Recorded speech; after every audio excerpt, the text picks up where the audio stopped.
దేశ రాజధాని ఢిల్లీలో పేలుడు కలకలం సృష్టించింది. రెడ్ ఫోర్ట్ దగ్గర కారులో ఒక్కసారి పేలుడు జరిగింది.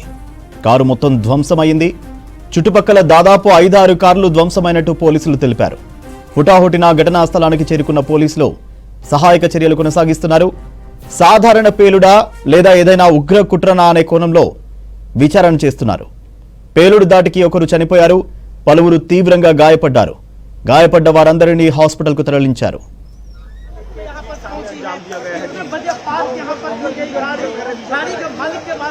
देखिए सिचुएशन यहाँ पे अब थोड़ी स्थिर लग रही है क्योंकि बड़ी मात्रा में पुलिस यहाँ पे नजर आ रही है। खुद special CP law and order Ravindra Yadav यहाँ पहुंचे हैं और यहाँ पे पूरा जायजा लिया जा रहा है। न सिर्फ दिल्ली पुलिस की लोकल यूनिट बल्कि स्पेशल सेल। రెండు కార్లలో సంభవించిన పేలుళ్లతో స్థానికులు భయంతో పరుగులు తీశారు. జనరద్దీ ఉన్న ప్రాంతంలో పేలుడు జరిగినట్టు తెలుస్తోంది. ఘటనా స్థలికి చేరుకున్న పోలీసులు పేలుళ్లపై ఆరా తీస్తున్నారు. మరోవైపు భద్రతా బలగాలు పేలుడు జరిగిన ప్రదేశానికి చేరుకుంటున్నాయి.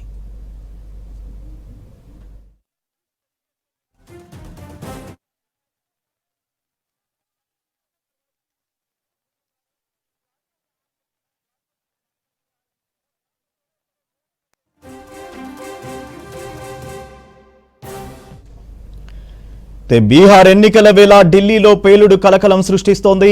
ఘటనా స్థలంలో సహాయక చర్యలు కొనసాగుతున్నాయి. ఢిల్లీ మొత్తం పోలీసుల ఆధీనంలోకి తీసుకున్నారు. ఎర్రకోట దగ్గర కట్టుదిట్టమైన భద్రత ఏర్పాటు చేశారు.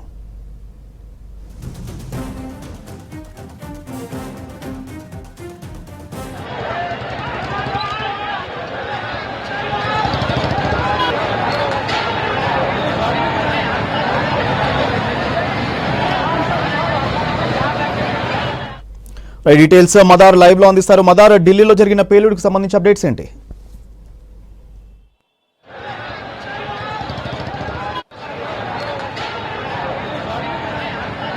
సాయంత్రం 6:45 నుంచి 7 గంటల మధ్యలో ఈ ప్రమాదం చోటు చేసుకుంది. కారులో పేలుడు పదార్థాల నుంచి ఎవరైనా దూరం నుంచి దాన్ని పేల్చారా, లేకపోతే మరేదైనా కారణాలు ఉన్నాయా, అసలు కార్ బ్లాస్ట్ ఎలా జరిగింది ఏంటనే దానిపైన పూర్తి వివరాలు అనేది కూడా రావాల్సి ఉంది.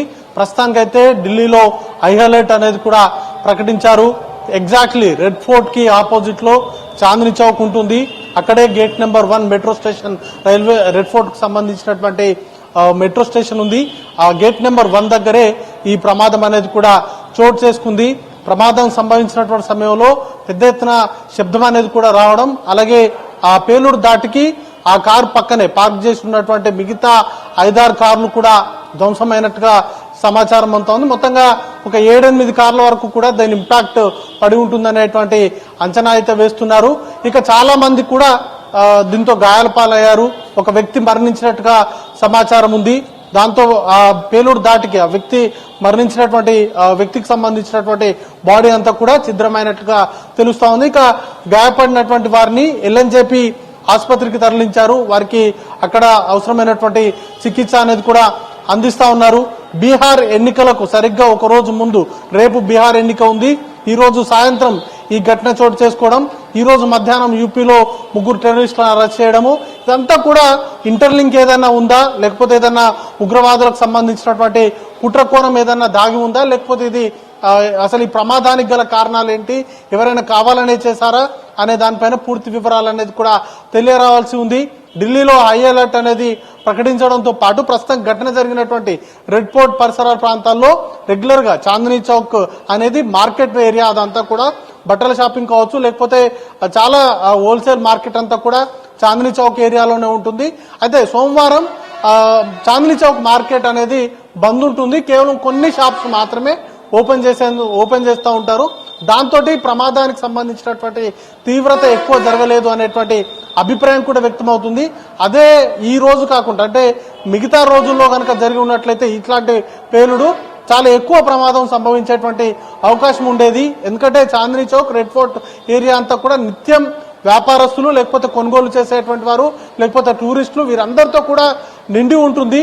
అసలు నడుచుకుంటూ వెళ్తుంటే కూడా ఎదురుకొచ్చేటువంటి వ్యక్తులు తగులుతూ ఉంటారు. అంత రద్దీగా ఉండేటువంటి ఏరియా అది. బిజీయెస్ట్ ఏరియాలో ఢిల్లీకి సంబంధించి ఒకటి జన్పద్ మార్కెట్ ఉంటే మరొకటి రెడ్ ఫోర్ట్ ఏరియా అంతా కూడా అలాగే ఉంటుంది.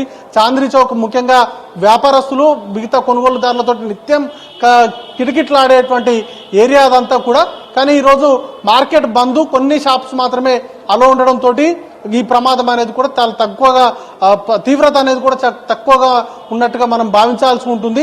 అయితే ఘటనకు సంబంధించి పూర్తి స్థాయిలో ఎంక్వైరీ అయితే ఆదేశించారు. ప్రస్తుతానికి 8 ఫైర్ టెండర్స్ కూడా అక్కడ ఫైర్ ని బ్లాస్ట్ ద్వారా వ్యాపించినటువంటి మంటలను అదుపులోకి తీసుకొస్తున్నాయి.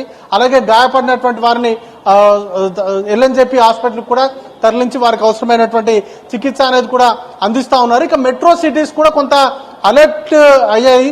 ఇప్పటికే ముంబైలో కూడా హై అలర్ట్ లాగా, అంటే అక్కడ ఉన్నటువంటి పోలీస్ వ్యవస్థ అంతా కూడా కీలకమైనటువంటి రద్దీ ఎక్కువగా ఉండేటువంటి ప్రాంతాల్లో కొంత సెక్యూరిటీని కూడా టైటన్ చేసినట్టుగా సమాచారం అంతా ఉంది. ఇక మిగతా దేశంలో ఉన్నటువంటి మిగతా మెట్రోపాలిటన్ సిటీస్ అన్నిటికి కూడా థ్రెటన్స్ ఉన్న నేపథ్యంలో వారికి కూడా జాగ్రత్తగా ఉండాలంటూ కూడా ఇప్పటికే కేంద్ర హోంశాఖ నుంచి ఆదేశాలు వెళ్ళినట్టుగా సమాచారం అంతా ఉంది. కానీ పూర్తి స్థాయిలో ఢిల్లీలో మాత్రం హై అలర్ట్ అనేది కూడా ప్రకటించారు. ఢిల్లీకి సంబంధించి పోలీస్ స్పెషల్ బ్రాంచ్ కి సంబంధించినటువంటి పోలీసులు ఇప్పటికే ఘటనా స్థలానికి చేరుకున్నారు. దానికి సంబంధించినటువంటి వివరాలన్నీ కూడా తీసుకుంటున్నారు.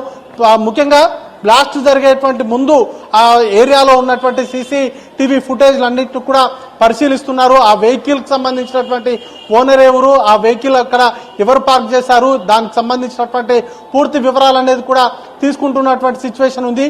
మొత్తంగా ఇంతకాలం ఎలాంటి ఇష్యూస్ లేకుండా, ఎందుకంటే రెడ్ ఫోర్ట్ లాంటి ఏరియా ఎప్పుడు కూడా నిత్యం రద్దీగా ఉంటుంది. పోలీసులకు సంబంధించినటువంటి ప్రహార కూడా చాలా ఎక్కువగా ఉంటుంది. ఎందుకంటే ఆగస్టు 15కు ప్రధాని అక్కడి నుంచే జెండా వందనం చేస్తూ ఉంటారు. ఆ తర్వాత కంటే ముందు కూడా పూర్తిగా పోలీసుల భద్రతా వలయంలోనే రెడ్ ఫోర్ట్ ఏరియా అంతా కూడా ఉంటుంది.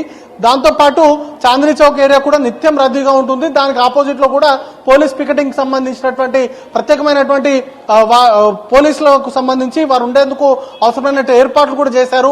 నిత్యం CCTV ఫుటేజ్ ఉంటుంది, వాటికి సంబంధించినటువంటి సర్వేలెన్స్ అంతా కూడా ఉంటుంది. అయినప్పటికీ ఇట్లాంటి ఘటన చోటు చేసుకోవడం, అది కూడా పూర్తిగా రెడ్ ఫోర్ట్ కి సంబంధించినటువంటి ఏరియాలో ఇంత పోలీస్ ప్రహారం ఉన్నటువంటి ప్రాంతాల్లో జరగడం పైనే అనుమానం అనేది కూడా తావిస్తుంది. అయితే పూర్తిగా దీనికి సంబంధించి ఏదైనా ఉగ్రవాద కుట్ర ఉందా, లేకపోతే ఆ ప్రమాదం నార్మల్ గా జరిగిందా అనే దానిపైన కూడా వివరాలు రావాల్సి ఉంది. దాని తర్వాత పూర్తి స్థాయిలో ఒక క్లారిటీ అయితే వచ్చేటువంటి అవకాశం ఉంది. ఏదేమైనా బీహార్ ఎలక్షన్ కి ముందు రోజు ఈ ఘటన జరగడం, దేశంలో ఇతర ప్రాంతాల్లో కూడా తీవ్రవాదులకు సంబంధించినటువంటి కదలికలకు సంబంధించి అరెస్టు చేయడం, ఇవన్నీ కూడా చర్చనీయాంశంగా మారినటువంటి పరిస్థితి ఉంది. సూర్య.